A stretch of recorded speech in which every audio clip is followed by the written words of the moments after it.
Mamang chahi me ahumdagi thorakhiba erangna maram oiraga chahi ama hen relief camp ta leirakliba miyam nongmagi wakhal pictharakpagi mami tari masina pukning wakhal gi anaba kya pokhananabagi maram oihanbaga loinana masa mathanta sizaba amadi sijananaba hotnabagi thaudok thorakli adubu mari lainabasingi akhanaba miyenga loinana aikhoi miyam punna hotnaminarabadi pukning wakhal gi oiba anoba laichat amadagi kharada oirabasu ngak thokpa ngamgani haibagi thajaba leiri Hiramasi matang SKTV News ke Chief Reporter Ketrimayum Prem Chandagi akhanaba pautamama.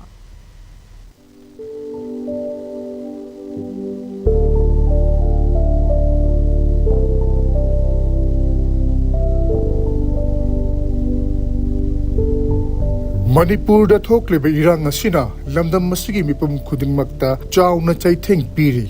irang asina haktheng nana chaitheng piriba singi manungda relief camp te leiriba lanjennariba meeoi sing asisu amani masage pongnofam lamdamda leijaba mapa mapu singna thambiramba lauri yumpham mang takkibagi maichak amadi sufam nompham leitabagi awaba kaya asi counseling hanjan tawraga kokpangamgadoribra haibasi achauba wahang oiri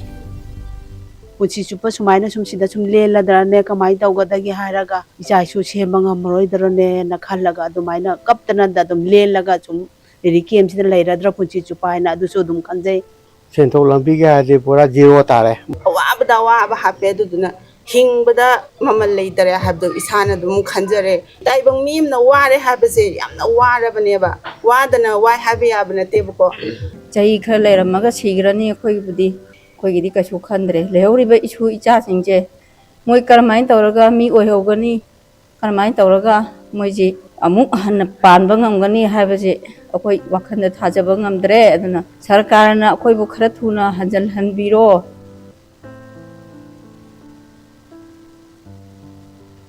miyambu ngak senba amadi pukning wakhal yauna hakchang phana leihanna ba hotna ba haibasi lengak ki mathauni Manipur lengak ki health department asu relief camp te leiriba miyam gi damak counseling pibana chingba thorang kaya paikhatuna lakli health department gi mental health kangbuna paikhatliba thorang sing kharaga hena hengat hanbaga loinana relief camp te leiriba pukning wakhal gi anaba leiriba meeoi singda hidak chang naina phanghanbagi tangai fadaba leiri amaromda meeoi lak kunthra rom hena lei haina panoriba Manipur da Chaurakna psychiatrist kunthrarom tamak leiri masigisu mathakta psychologist psychiatric nurse amadi psychiatric social worker gi masingsu yamna namely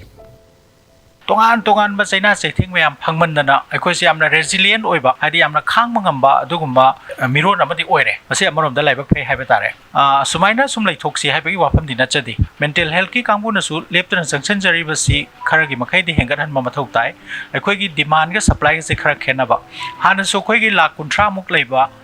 missing sida aikoi psychiatrist kunthra khaktani leijari se aikoina last sahi kunmuksi aikoina laujadna khongjana tawbada stigma se am handarabra na khalleba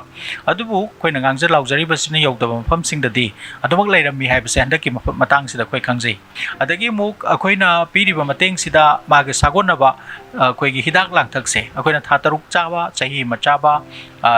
simayamam changi ba koigi di masi so koina sufficient oina uninterrupted oina piba amadi changi ko asida mayam gi su khitang support se koina cheng hwai phiron piba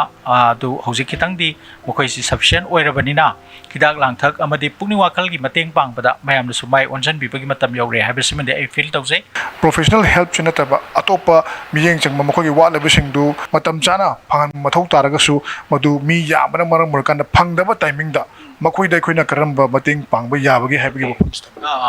masai koi sensitization ama yam darkar oire haibadi koi long term plan haiba ma short term plan haiba ma leibam thoi makoi gi yum kai adu ada pi ba haibase koina pininga ga su matam changani aduna for the time being koina mi ayambada psychological first aid haina ma leiba ngaki mi sina asigumba wakan se am pixin gre masi sibana bagi wafan phaw lak pe haibase koina detect toba preliminary singsda detect hogdragadi golden hour haidana koi gi minute kharadaneba masin thoi bathodukse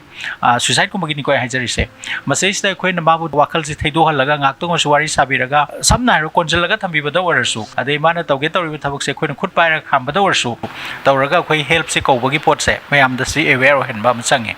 se for example lambi da chatpada kana go mama tusalle makhuda I thoe dedi amot padu kanthok piraga rumal ama punjalaga I kha halaga doctor thani ha pesi mayam loi khange adu kana go mama na mathai am ngai tana kapa aba nadraga pungning hitana ai si lairuduna kai dog ga bano ai hingbai kari kana ri ka harakpada khoi si tingak yenga kari haidu no khangdaba masine khoi na psychological first aid haise asai asok pada rumal pun badu maina khoi na doctor nadraga su kari ma khara di haiba ngamam thoe ba khoi lairi khoi be am su tu ma ngak tawrimni nangna pungning handari du kari gino lambi ma soina leibam thoi nangna khaliba wakal duna aroi banate adu wakal no ngak tang phadagi si wafam ma soidana lakhini haibana chingba ngak tang theidok pibagi potse masima khoi psychological first aid sima kana ne na khalle mental health ki web se another epidemic oina lakani masing matungda lakadori ba sahi manga tara se lakan soidan ubigani ko aje hojik te hauna khoi thingna bagi khoi sem saba darkar oire aduga sarkar da natraga kana guma mioi kharda khoi na depend tawba yaroi lak kunthra gi damakta di khoi lak kunthra na lepa mathau tai Manipur thokliba irang asina